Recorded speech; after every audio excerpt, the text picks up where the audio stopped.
तो माझ्या आबांना या घराच्या बाहेर जायला सांगणारे तुम्ही कोण? आणि एक सांगतोय, आबांशी व्यवस्थित बोलायचं. माझ्या इतका वाईट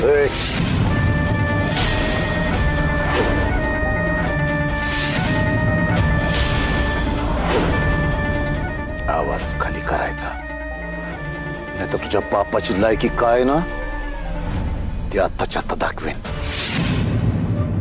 माझ्या वडिलांची लायकी काढणारे तुम्ही कोण आहात? आणि तुमची लायकी काय आहे जे तुम्ही माझ्या आबांबद्दल बोलताय? इंद्रा,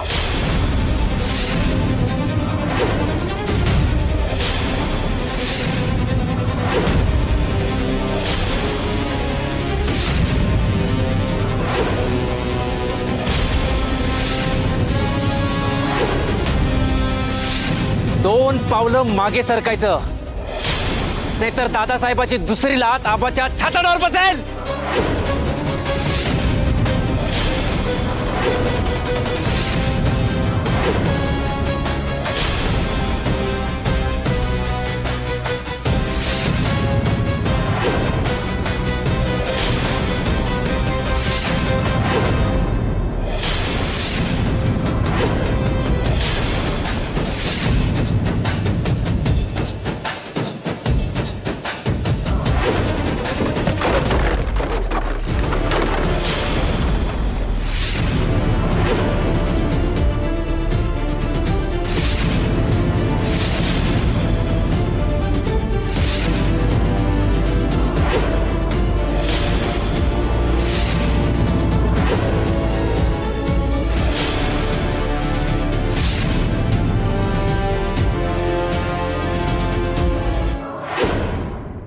लात तर तुला बसली पाहिजे रे.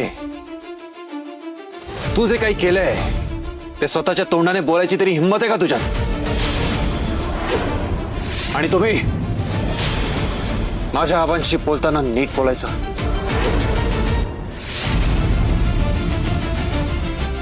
राहिला प्रश्न तुमच्या या नालायक मुलाचा, याला तर एक क्षण पण इथे थांबू देणार नाहीये मी.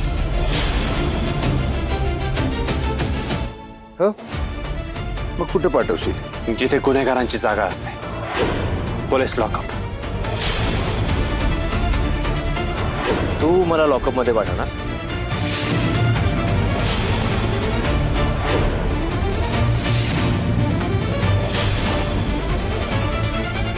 मी जेलमध्ये जावं अशी तुझी इच्छा आहे ना, तर मी जाणार.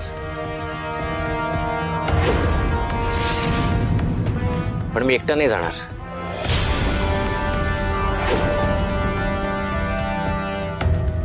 आबासाहेबांना घेऊन जाईन.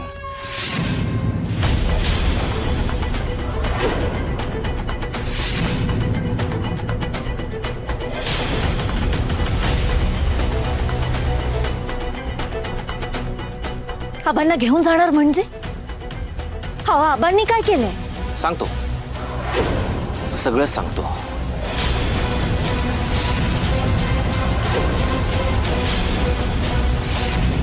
इंद्रा, एक काम करूया. तू माझ्यावर केस ठोक, मी आपणवर केस ठोकतो. तुझ्याकडे अर्धवट वकील आहे आणि माझ्याकडे पेपर्स. ए, कसले पेपर्स? आणि मुळात राणी जे काय बोलते ना, त्या प्रश्नांची उत्तर दे पहिले. आबांवर केस करण्यासारखं आबांनी केलंय काय? सांगतो, तेही सांगतो. या आबाने आमच्या दादासाहेबांना कोंडून ठेवलं, त्यांचा छळ केला, त्यांच्यावर अत्याचार केले. स्वतःच्या मोठ्या भावासोबत वाटेल ते बोलू नकोस.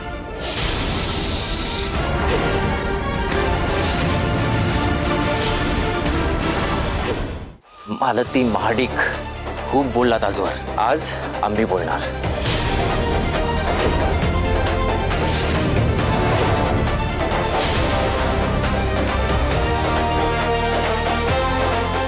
या भोळ्या चेहऱ्याच्या आबांनी आमच्या दादांचा छळ केला. पैशासाठी, प्रॉपर्टीसाठी त्यांना कोंडून ठेवलं, किडनॅप केलं. आणि ते आम्हाला सोडून निघून गेले असं बसवलं. तुम्ही उगाच खोटे आरोप करू नका. हो, आबा एखाद्या दुश्मनाशी सुद्धा असं वागणार नाहीत. आणि तुमच्याकडे काय पुरावा आहे की आबांनी दादासाहेबांना किडनॅप करून ठेवलं होतं? ए अर्धवट वकील, देणार सगळे पुरावे कोर्टात देणार.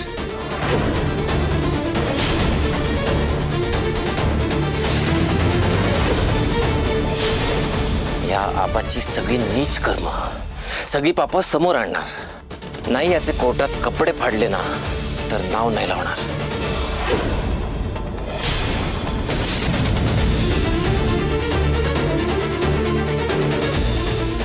आबा रिलॅक्स. नाही तुमचं बीपी शूट होईल. हा काय आहे, आजच्या रात्री तुम्हाला बरंच ऐकायचं आहे, बरंच बघायचं आहे. दादा आलेत ना? विक्रम, पास झाला. काय बोलतोयस, तुला कळतंय का? ज्या आबांनी तुम्हाला मायानी वाढवलं त्यांच्यावर असले घाणेरडे आरोप करताय. हे बघ, तुझा बाप तुम्हाला सगळ्यांना टाकून गेला होता, हेच सत्य आहे. आणि मग आबांनी जर तुम्हाला सांभाळलं, तुम्हाला जीव लावला, तर हे करून काय त्यांनी चूक केली? ओ सासूबाई, काय चूक काय बरोबर याबद्दल तर तुम्ही बोलूच नका. तुम्ही किती आतल्या गाठीचे आहात ना हे आम्हाला चांगलंच माहिती आहे.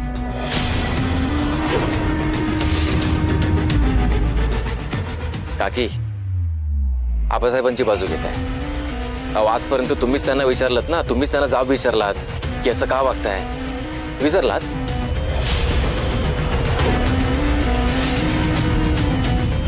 आमच्याच घरात आम्हाला नोकर बनवून ठेवलं. या आबासाहेबांनी आम्हाला बापाची माय लावली, मग आमच्या बापाला आमच्यापासून दूर का नेलं? Vikrant, you are crossing your limits. तो काही चुकीचं बोलत नाहीये दादा. आबांनी आम्हाला आमच्या बाबांपासून लांब करून फार मोठं पाप केलंय.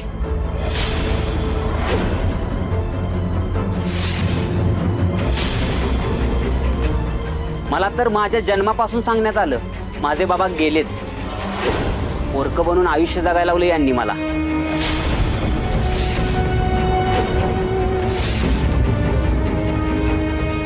अजित रिलॅक्स.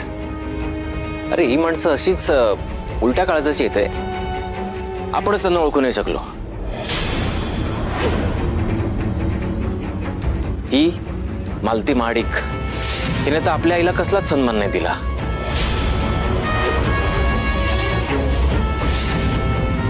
बरं, मान सन्मान दिला नाहीच, किंमत दिली नाहीच, पण काही करण्याआधी तिची मतं पण घेतली नाहीत.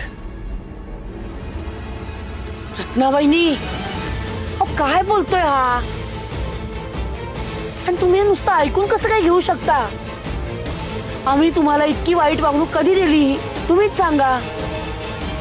काय सांगू मालती? तू माझा पदोपदी कसा अपमान केला हे सांगू का? तू मला घरातल्या कुठल्याच निर्णयामध्ये कधीच काही बोलू दिलं नाहीस हे सांगू का? घरात एखाद्या कोपऱ्यात पडलेल्या केरसुणीला जेवढी किंमत असते ना, तेवढी किंमत सुद्धा तू मला दिली नाहीस हे सांगू? काय सांगू? सांग ना.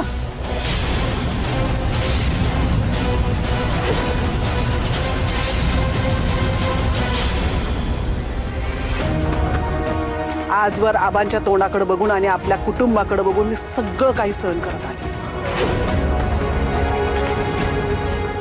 पण माझ्या समजूतदारपणाला तू माझा दुबळेपणा समजलीस. खूप गैरफायदा घेतलायस तू माझा.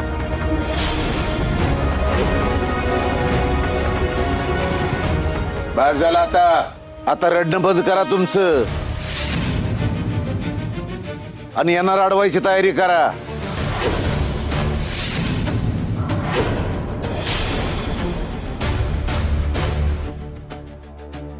जयसिंगा, तू पैशासाठी संपत्तीसाठी इतका आपापला असशील असं वाटलं नव्हतं मला. कुटुंब कुटुंब म्हणत तू माझ्या बायकोला माझ्या पोरांना गुलाम बनवून ठेवलंस. अरे किती नीच माणूस असशील रे तू.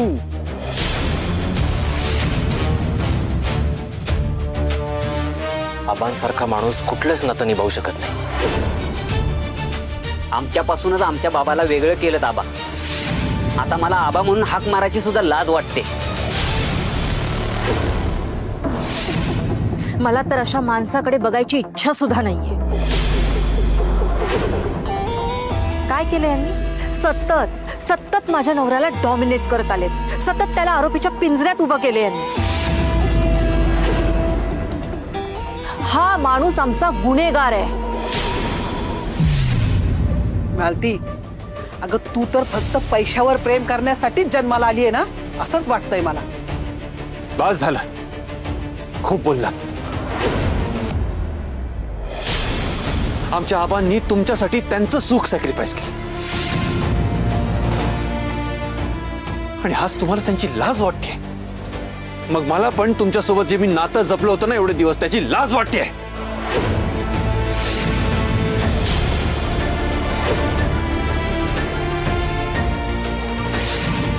बस झाला, सगळ्यांनी आपापलं सामान घ्या आणि निघा इथून. सामान भरायचंच आहे.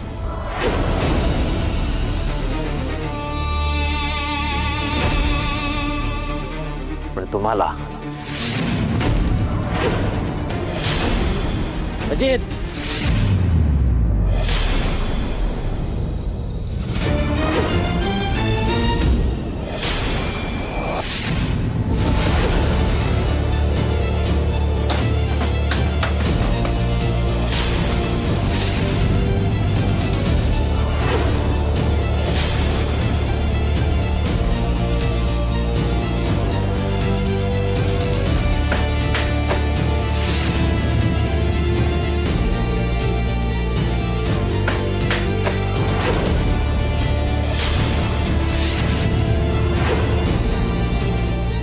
अजित दादा,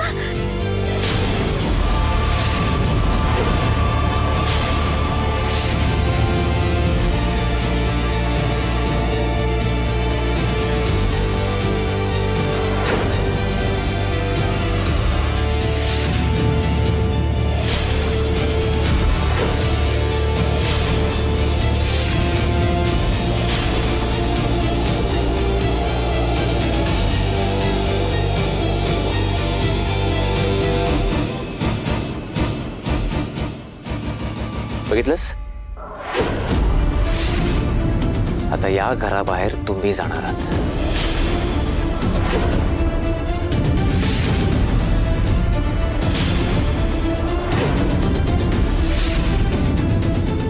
बघ, आठवत आहेत? या पेपर्सवरती तूच सह्या केल्या होत्यास.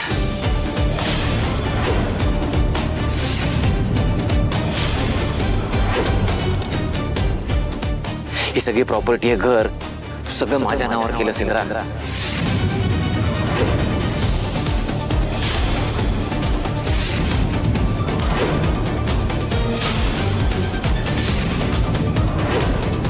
सही करताना डोळे उघडून सही केली नाहीस.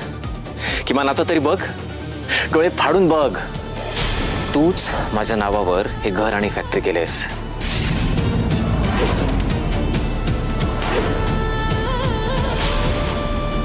तुमचे इतर अकाउंट सील झाले आहेत.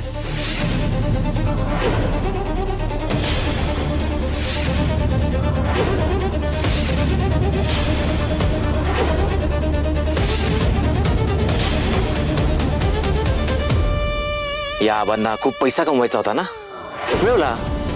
पण आता तुम्ही भिकारी झालात. तुम्हाला मी रस्त्यावर आणले.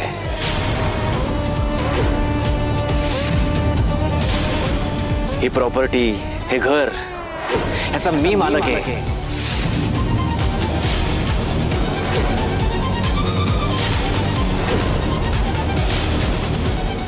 विक्रांत मानसिंग महाडिक.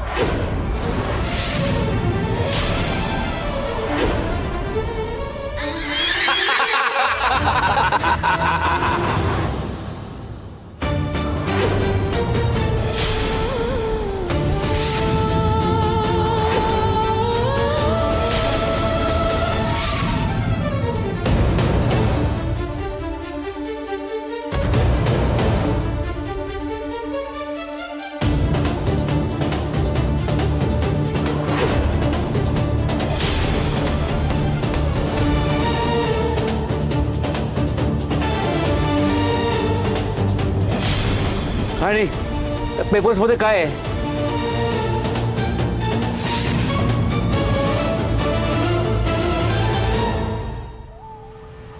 विक्रांत सर म्हणतात तेच लिहिलंय याच्यात.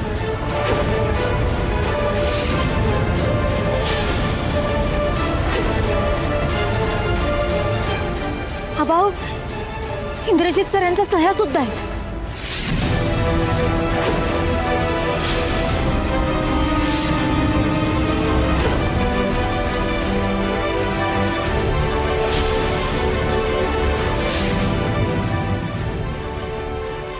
अरे अरे अरे अरे अरे, स्वतः सह्या करून स्वतःच्याच आई वडिलांना घराबाहेर काढणारा मुलगा पहिल्यांदाच पाहिला मी. काय होतं ते? माझा 1 मिनिट सुद्धा वाया गेलेला मला आवडत नाही. पण आता काय करणार तुम्ही? तुम्हाला तर तुमचं सगळं आयुष्य असं हे रस्त्यावर काढावं लागणार आहे. मग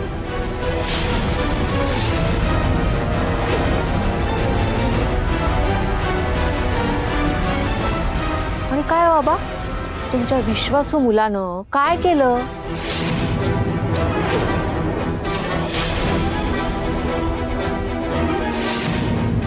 कोण हुशार आहे हे आता तुम्हाला कळालंच असेल, हो ना? आणि काय रे विक्रांत, आता ही सगळी प्रॉपर्टी आपलीच ना? ऑफकोर्स.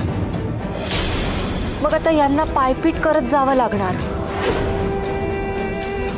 कसे जाणार हे? कुठे जाणार? काय करणार? काय खाणार? विक्रांत, आभाळ कोसळलं रे यांच्यावर.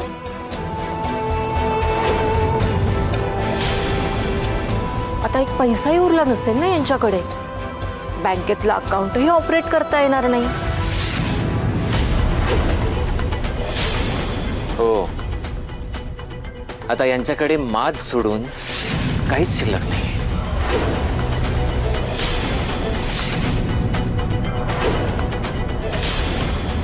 माज तरी कुठे?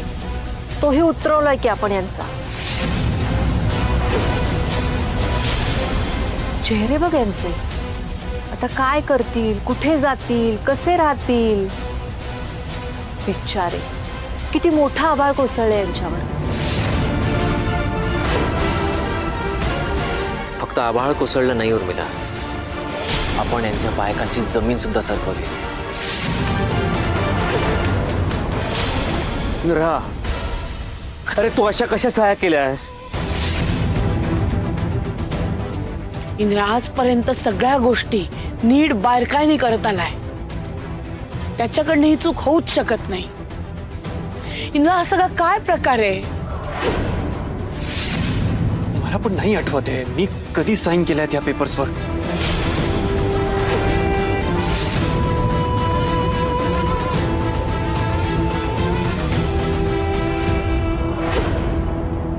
परवा आपण जे डिस्कस केलं त्या डीलचे पेपर आहेत, त्याच्यावर मला तुझ्या सह्या हव्यात आणि ते डिले करून चालणार नाही आपल्याला.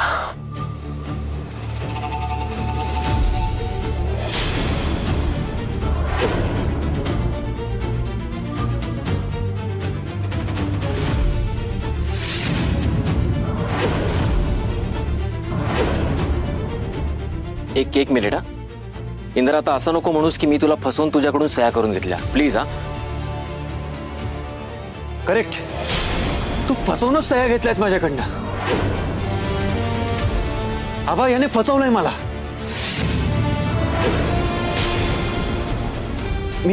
मी बुवांना शोधण्याच्या गडबडीत होतो तेव्हा हा आला माझ्याकडे आणि मला म्हणाला की फॅक्टरीमध्ये काहीतरी प्रोजेक्ट आलाय नवीन, त्याच्या अप्रुव्हलसाठी तुझ्या साईन हव्यात आणि म्हणून ह्या साईन करून घेतल्या त्याने माझ्याकडनं. आठवलं? खरंच आठवलं?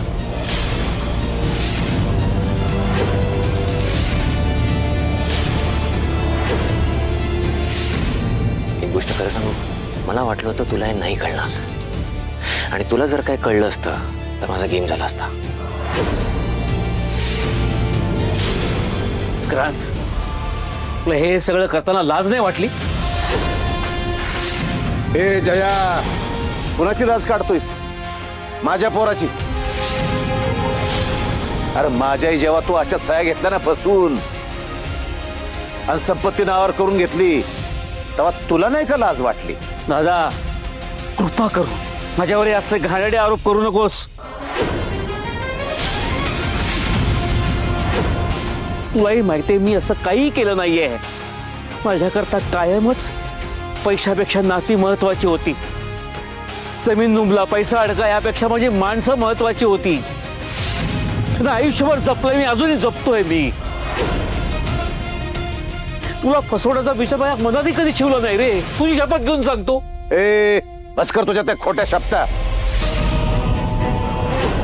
अरे तुझ्यामुळं मी माझ्या घराला मुकलो, बायका पोरांना मुकलो. अरे माझ्या संसाराची राख रांगोळी केलीस तू.